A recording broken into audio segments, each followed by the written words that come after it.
Jacob Landis is an inspiration to all of us for his innovation in creating Jacob's Ride and his spirit in undertaking this remarkable journey across the country, for his dedication in raising awareness of the benefits of cochlear implants, and his efforts to change the public perception of people who are deaf and hard of hearing.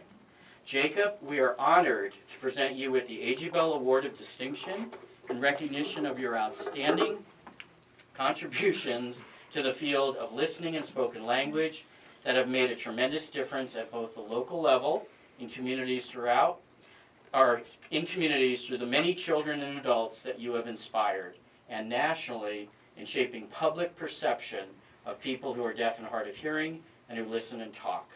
On behalf of the Board of Directors of the Alexander Graham Bell Association for the Deaf and Hard of Hearing, I would like to present you with the 2014 A.G. Bell Award of Distinction.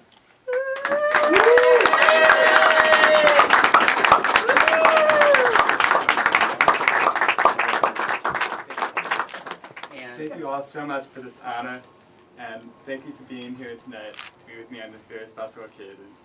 But I want to remind everybody that I was only on a bike ride for about 6 months, and I went to 30 baseball games. That little bike ride pales in comparison to what the Alexander Graham Bell Association has been doing for 105 years. My hearing loss journey began at a young age. I slowly lost my hearing between the ages of 2 and 10.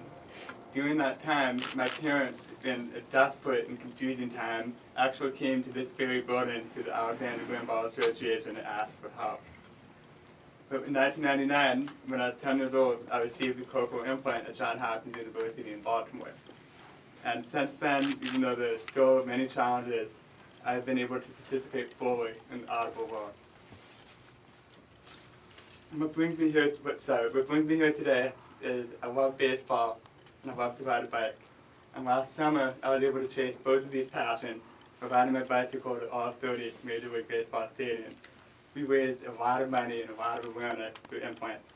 We raised $150,000, and we also had over 100 interviews in just about every major market in this country that raised a lot of awareness. I was one of the first 5,000 individuals to receive a cochlear implant. That was back in 1999, and the industry has just made a big leap in miniaturization and accessibility. In 1999, my implant was about 6 inches tall, and I had to wear it on my belt. But today, the whole thing resides on top of my head. And after being only one of the first 5,000 people, now there are over 325,000 individuals with the implant. My parents still consider the cochlear implant to be a complete miracle. My father said that it helped bring his boy back. But I believe that the real miracle is that in 1999, my parents were even aware of the implant existing and that it was available for me and that it could help me. Right. Because today, even in 2014, only 2% of the people who could benefit from the implant have one. And even worse, less than 50% of the people who could benefit from one even know that they could. That makes awareness the #1 issue facing the cochlear implant industry. Because if enough time goes by, the pre-lingual child will lose the ability to benefit from it because the language window closes. On my ride, I met hundreds of people with implants, and a very disproportionate number of them were babies and people under the age of 5. So that's a good thing. That's where all the growth in the industry is coming from. And that's also where the ride was the most successful. We had a loudspeaker introduction at many of the ballparks. I appeared on TV, radio, and print interviews. We had hundreds of supporters come to the game. We had a whole section of our white blue t-shirts at some of these games. I really had no idea that this ride would generate so much excitement within the community. It was very rewarding, and it changed my life forever. As far as the biking and the baseball stadiums go, neither of them are as important as what the cause accomplished. There was a lot of pressure on me because of the schedule. All the 30 ball games are set in stone because of the strict home and road schedule inherent to the baseball season. I know if I ever ride my bike around the country again, I'm definitely not going to make 30 different, you have to be here on that day type of situation. Because boy, sometimes it rains. Sometimes the wind can slow you down to 7 miles per hour. If you have to ride 80 miles in one day, and you're only going 7 miles per hour, you can do the math and see how long. And some days were really hard.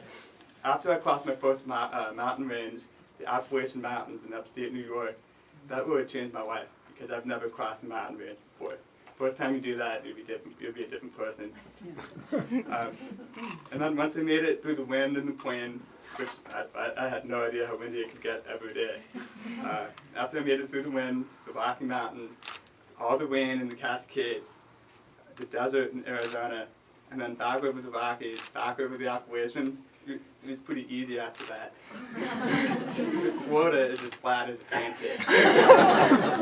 So, I'm left with sights, smells, sounds, and experiences that only a bicycle can offer. Crossing the country twice on a bicycle going only 14 miles per hour, if that. I saw the landscape change slowly over a day or a week, and sometimes even instantly.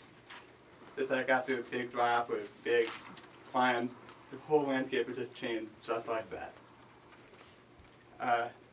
There are also some surprises on this ride. I was traveling north of the town called Broken Bow, Oklahoma, and all of a sudden, I'm in these things called the Washita Mountains. I have never heard of these things before, and I didn't know I was into mountains until I was halfway up the first hill. So it's such an important cause and such a challenging and ambitious bike ride. The baseball fan in me couldn't really get too excited about the ballpark. To continue the cause and to meet so many amazing people took all my excitement, and the bike riding took up all my energy. Riding a bike can kind of tend to make your consciousness very small, so I did not have a lot of excitement to see all the ballparks at that point. I didn't root for, I just kind of vaguely rooted for the home team in most of these ballparks, except for some obvious exceptions. I didn't root for the Yankees, and I did not root for the Red Sox. It was all about getting to the stadium that mattered, because then the ride and the cause could go on. The baseball games ended up being a very fun venue this summer that really brought the hearing loss and critical implant communities together. We sold over, how many tickets did we sell that? About 4,000. 4,000 tickets this summer for supporters. And as you probably know, he told us about it, I didn't finish the ride last September. On September 21st, 2 days before I would reach Miami, 3 days before the game, I was hit by a truck just outside Sebring, Florida. I had many injuries, cheekbone, my nose, my teeth, concussion, but today I'm back to work full-time and attending the University of Maryland University College. Additionally, I have met with about a dozen civic groups since the end of the ride, and I have 3 events scheduled in the next 7 weeks to continue talking to people. And the big news is that we're going to go back to Florida. The last week of May, it's been 180 miles.